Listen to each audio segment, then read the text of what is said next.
Hey everybody, it's Chris Gallagher. Day number 5 of our study of Psalm 51. It has went by very, very quick. It's went by very, very fast. Quick, fast, same sort of thing, but there's a little bit of difference. But one of the things that we've been able to do is dig into Psalm 51. And the more that I do this, the more I think we should have done this in 2 weeks, as I mentioned yesterday. But here we go, day number 5, as we are summing up on this Friday the entire week of Psalm 51. Now, if you haven't checked us out yet, please go do that. Preacherspin.org, youtube.com/little@ preacherspin, rumble.com/preacherspin. You can find out more about us. But I would encourage you to go back and watch all these classes, because this psalm is so rich in what it brings to David's life and what it brings to the life of a Christian. And if you want a study guide for part of this, I'd be glad to send you one. Just go to thepreacherspin.org, fill out that contact form that comes directly to me. You'll receive an email from me back with our study guide on this. It's just a 1 or 2 page study guide, and you can follow along. But let's get into the text a little bit more, because here's what we know as we go through Psalm 51. David has taken responsibility. David has asked God to restore him by creating in him a clean heart, a right spirit, restoring him and upholding him. As a result of that, we know that David's actions are here. David's going to teach transgressors. He's going to sing of the joy of the salvation. He's going to bring sinners back to God. He asks God to open up his lips so he can declare his praise. He says, because God, I know that you desire a broken spirit and a contrite heart. And that's exactly where David is. But notice the last 2 verses. I think these 2 verses many times get left off of a study of Psalm 51. And we shouldn't leave them off, because I think that they are powerful to David's future, but also to the way that David thinks about the people around him. Because if you remember, in the sin with Bathsheba, and we keep going back to that because that's the background, in the sin with Bathsheba, David was pretty selfish. And everything that David did, we would all agree that David was selfish. Now, Bathsheba had a part in this too. I'm not throwing David under the bus, because Bathsheba had a part in this too. And you often wonder what goes through her mind, or what goes through the guard's mind, or what goes through those folks that are really, really close to David. There's a lot of questions. But we know that David's selfish, because David is all about him. In fact, he didn't even really think about his soldiers that he was sending into battle, because he was so consumed with this. And he killed one of his best soldiers.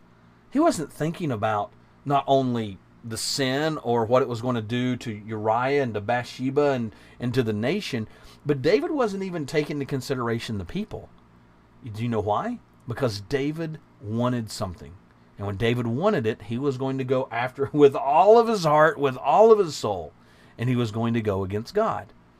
So as David pours out his plea, what's the word I'm looking for? His begging God for forgiveness, as he pours that out, something begins to happen.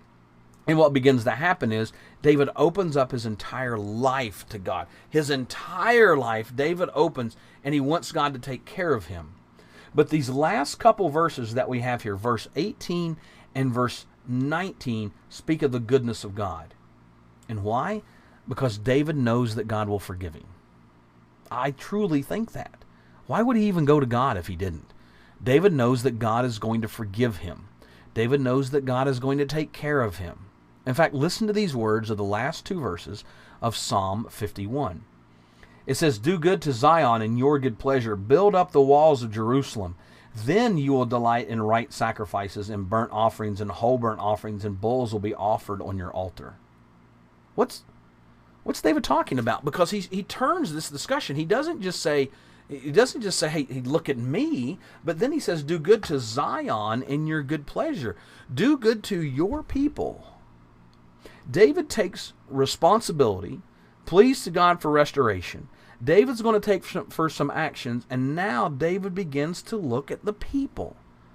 Do good to Zion in your good pleasure. Build up the walls of Jerusalem. David is pleading for God's goodness, not because of who David is, but because of who God is. I really think in this psalm we see David take a turn in maturity, of recognizing his sin, finding out what he's going through, and now he's taking responsibility for all the people. I really think that because he's pleading with God. He's pleading with God before concerning himself, but now he talks about the people. I believe when David says, do good in Zion, he's saying, God, do good to all of the people in your good pleasure. Sort of like all the way back in verse 1 where David talks about God's steadfast love and receiving that abundant mercy. Now he pleads for the people, in fact, saying, build up the walls of Jerusalem. I think that's probably physical and spiritual. David is saying, let your divine protection be all over Jerusalem. Because David knows what it's like. He's king, but he's sinned. And now he wants God's goodness.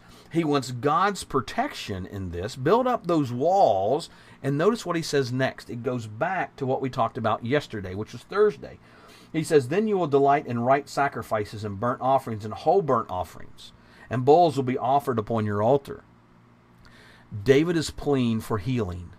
I believe not just for himself, because he has to go first for himself.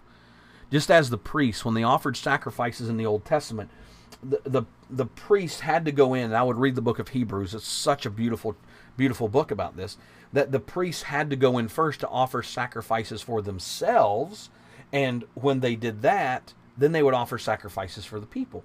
David is doing that here as a leader. David is saying, I've sinned, I've fallen short, create in me a clean heart, take care of me, help me. And he's pleading with God to do this. Then he turns to the people and says, do good in all of Zion, build up the walls of Jerusalem, and then you will delight. Remember what he said before? The sacrifices of God are a broken spirit and a contrite heart. Oh God, you will not despise. David is pleading with God for him, but then he pleads with God for the people. Why does David do that? David knows about restoration. David knows what it's like to be a sheep out of the fold. He knows that from a physical standpoint as a shepherd. Now he understands that from a spiritual standpoint and as a spiritual leader's standpoint, where he comes to God and says, take care of all of us. David wants God's goodness. But you know what sometimes has to happen? What has to happen sometimes is we have to be broken.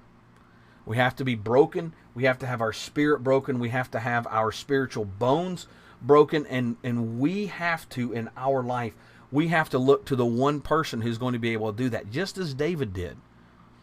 And that's really what I want you to gain from Psalm 51, is I want you to gain an understanding that even though David went through this, and we see this as a bad sin, there's no good sins and there's no bad sins. Sometimes we put levels on sins. Sin is sin. Transgression, rebellion against God, is rebellion against God. There's no good transgression and bad transgression.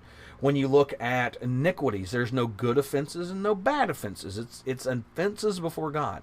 And David is saying, even in the middle of all this, God, I need you.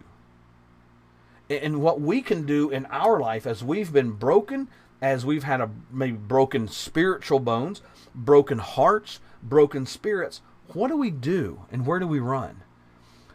David is the king of Israel, and he's not ashamed in this passage to run back to God and to say, God, I need you. I need you. I need you in my life. I need you to create in me.